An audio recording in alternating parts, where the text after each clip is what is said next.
On day 22, we will be going to this area and looking at Great Falls, both from the Maryland and the Virginia side. We will leave our hotel and drive up the Maryland side to see Great Falls Tavern in the C&O National Historic Park, and then we'll go across the river to the Virginia side to see the Great Falls National Park before heading back to the hotel for the night.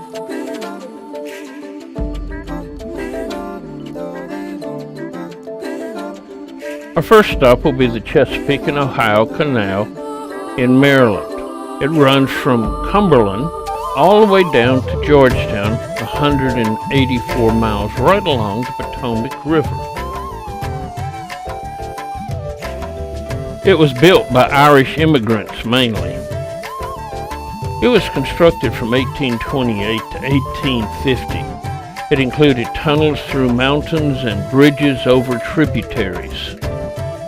In the 1870s, during its heyday, there were 550 boats going up and down the canal.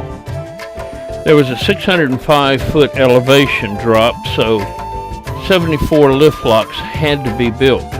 The boats were 90 to 95 feet long, and the family lived on them most of the year. Most of the boats ran 18-hour days and tied up at night, and the canal was shut down during the winter so they could make repairs. Most of the people on the boat didn't know how to swim, so they chained their kids to the deck so they couldn't fall overboard.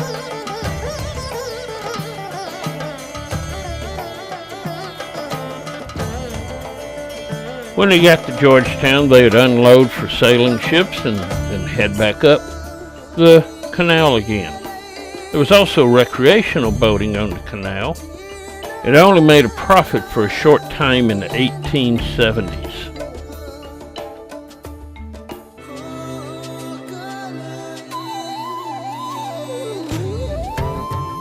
And now we've arrived at the National Park. What we will be doing is first we'll look at the Visitor Center, then I'll go down and look at the aqueduct, walk down the trail over to the Great Falls, look from the Maryland side, and then go back, and we'll be taking a boat ride. Great Falls is at Lock 20, where they had a lockkeeper's house that was eventually turned into a tavern, and then a two-story hotel was added on the end. Now it's been turned into a visitor center and also a gift shop.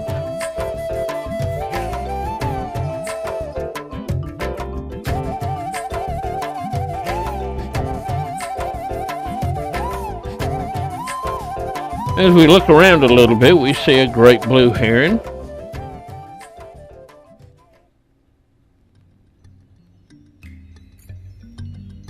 And also a squirrel eating some seed pods. We're actually in luck today. The river had been so low they haven't been running canal boat rides for the last few months, but now it's high enough again. We get to do it on the first day. So we'll get to take a ride on the C&O Canal. And this is Lock 20. It's an operating lock still today.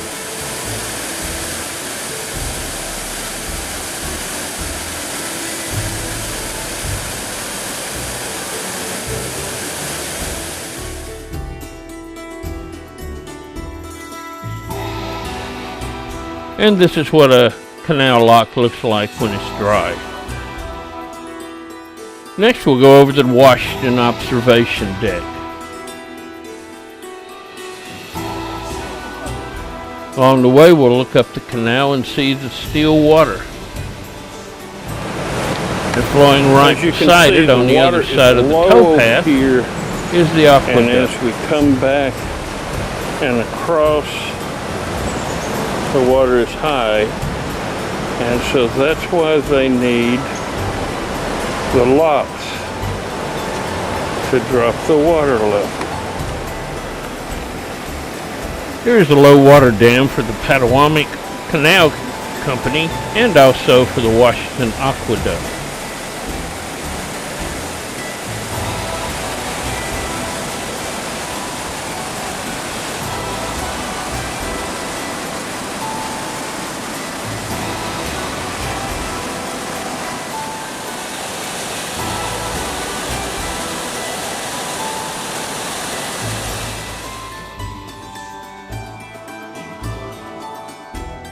And now I'm going to head down the towpath for a little bit of looking around before the boat ride.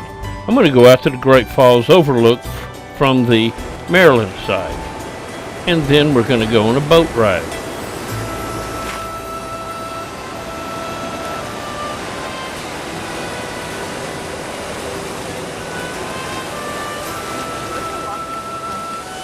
Here's Falls 1. And then it comes down here to the next lock.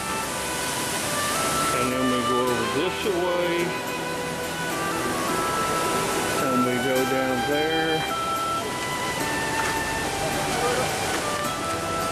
to the next lock.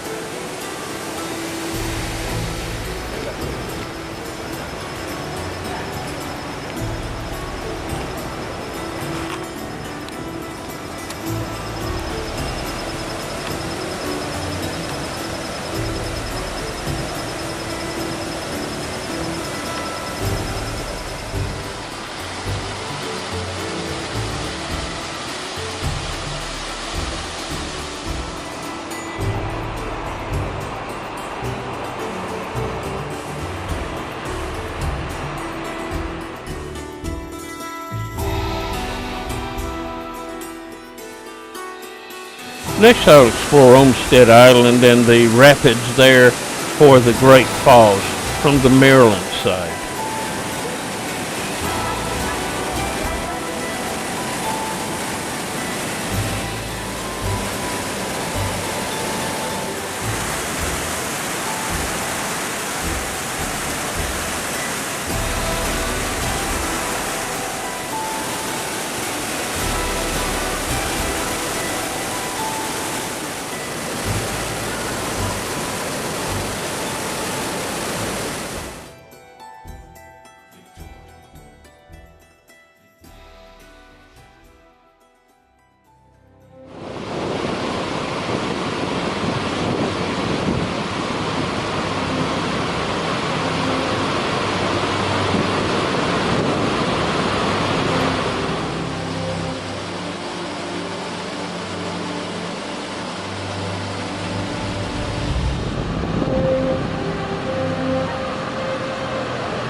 And now it's time to get back to the Charles Mercer and our boat ride, the first one in about 2 months. Our crew will be dressed in period costumes.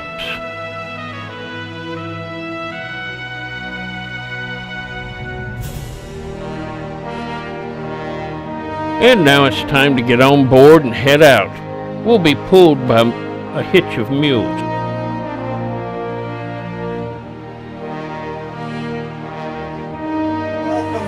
The Chesapeake Kennesaw Canal National Historical Park.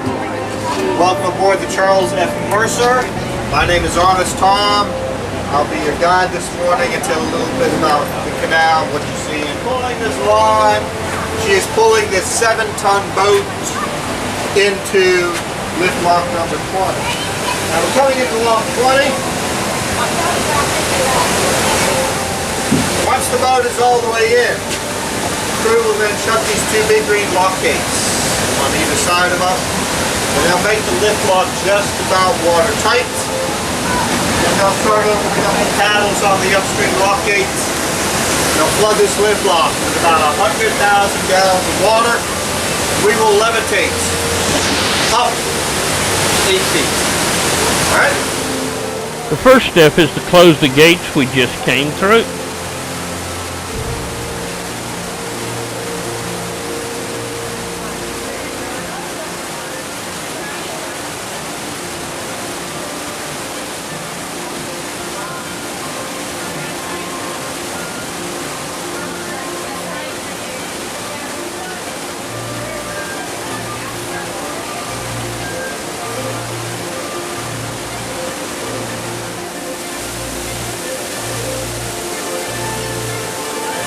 Then they use a lock key to open up the butterfly valve.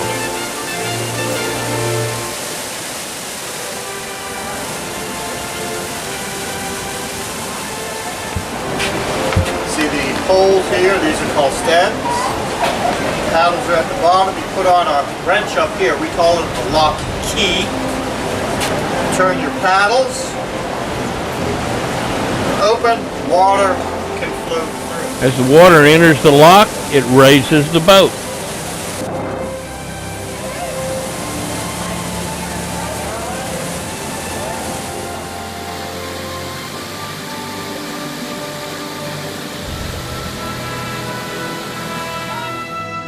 Then the gates in front of us are open so we can get out.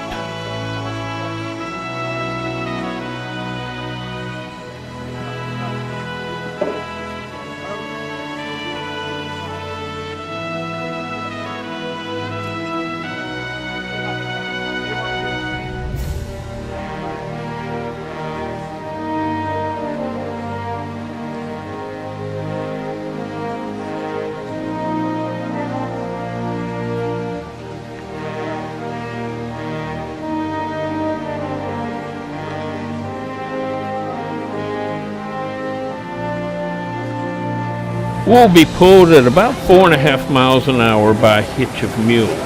Mules are used because they have more stamina than horses, and oxen are just too big to house on the boat when they are not being used. You usually had 2 hitches. One would work a 6-hour shift and then be off for 6 hours on the boat.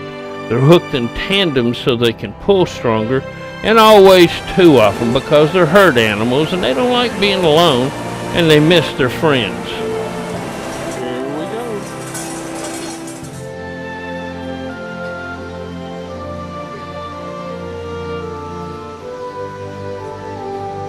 And away we go at the frightful speed of 4 miles an hour.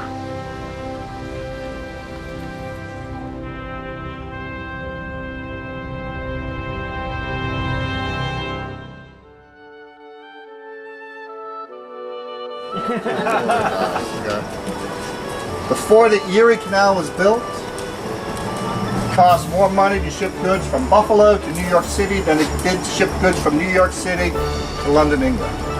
The Erie Canal was built, shipping costs dropped 90%. This canal is going to be bigger, better, wider, longer. This canal is supposed to be the sequel to the Erie Canal. They built their canal through something called dirt, and we're going to go through the mountains. And the Native Americans call these the Endless Mountains. So the Chesapeake and Ohio Canal, behind schedule, over budget, never completed. 22 years. The railroad came along, and there were a lot of disputes between the railroad and the canal, right-of-way disputes. And if you have a dispute with another company, you hire lawyers. So it takes them 22 years. They get up to Cumberland, halfway to Pittsburgh. And while they're building this, the Baltimore and Ohio Railroad has started up.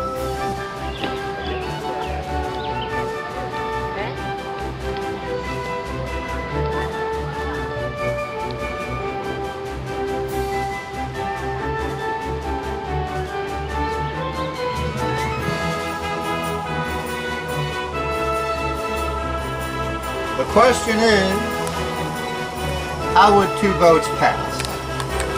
So let me tell you this. Coming down from Cumberland, you got a boat full of coal. It's super heavy, draws about 4 feet. Going up from Cumberland, you have, up to Cumberland, you have a light boat. Who has the right of way, the heavy boat or the light boat? Heavy boat. Heavy boat. So if you're on a heavy boat, you're coming down, light boat going up. The light boat, you yell the T-Yip-Yaw, you stop your mules. The boat drifts forward a little bit, and your tow line gets slack in the water, and it sinks to the bottom of the canal. then that heavy boat, this is over. In 1889, there was a big flood that damaged much of the canal. The Baltimore and Ohio Railroad bought them out and operated it until 1924, when another flood damaged it, and so they just left it alone and eventually gave it to the Park Service. All right, pretty soon you're going to hear Miss Sparrow blowing the lock horn. You all? Okay, here she goes. Listen up.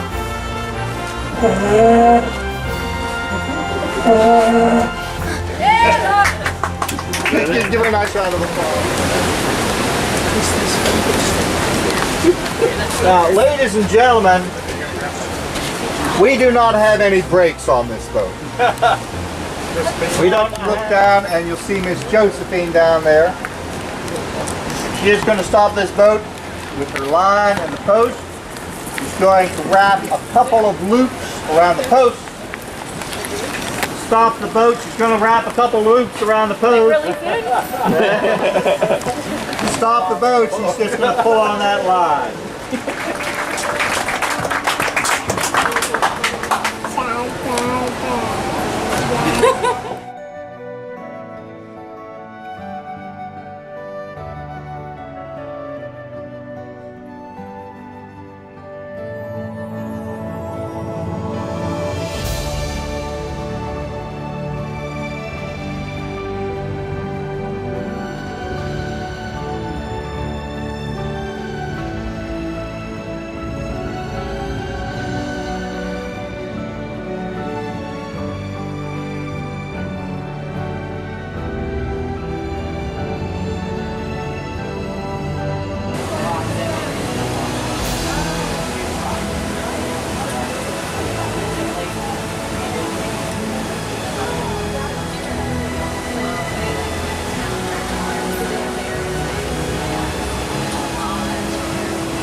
Here you can see what the lock gate looked like and how it was hinged.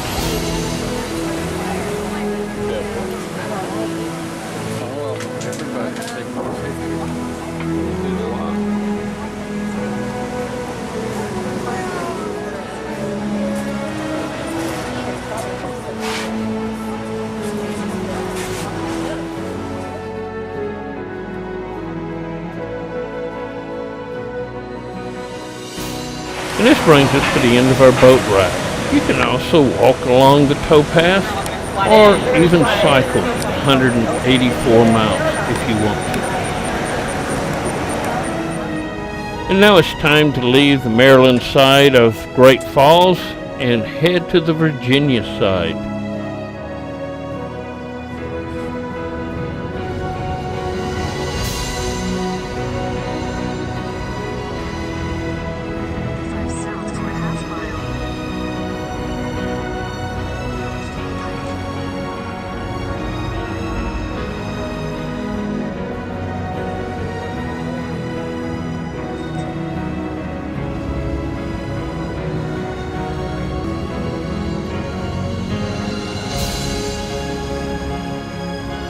Soon we arrive at Great Falls National Park. Our first stop will be at the Visitor Center to look at the displays there. The Potomac Canal was built on the Virginia side. It was envisioned by George Washington as he surveyed this area, and it was one of the first canals in the entire country. They went around the difficult areas and so didn't have to build as much. It was started in 1785 and finished in 1802. This area today is not much more than a ditch. It was a one-way system where they flowed down the river and then dismantled their boats, sewed the lumber, and walked back and did it again.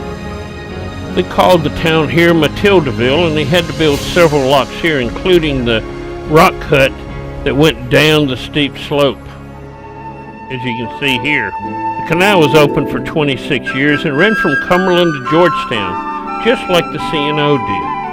The falls also became popular and they had tram rides out to it. We're going to be looking at these overlooks.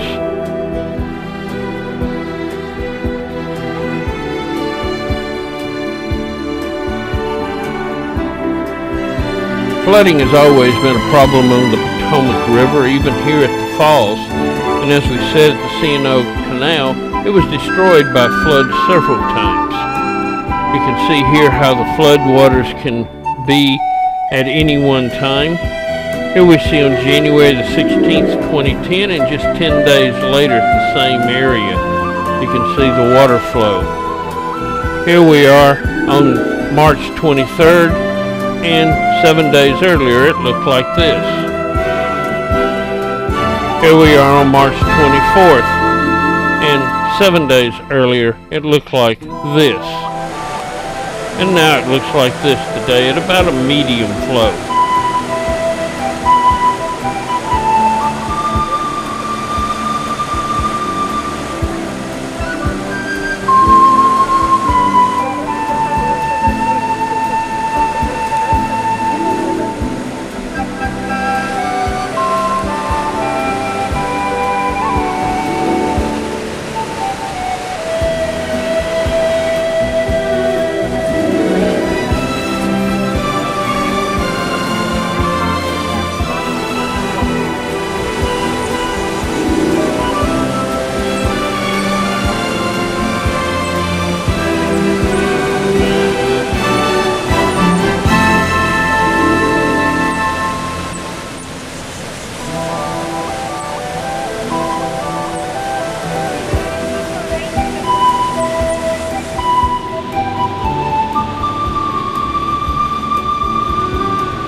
Oh, there's where I was on Allmed Island looking over, and some people just don't listen to the warnings.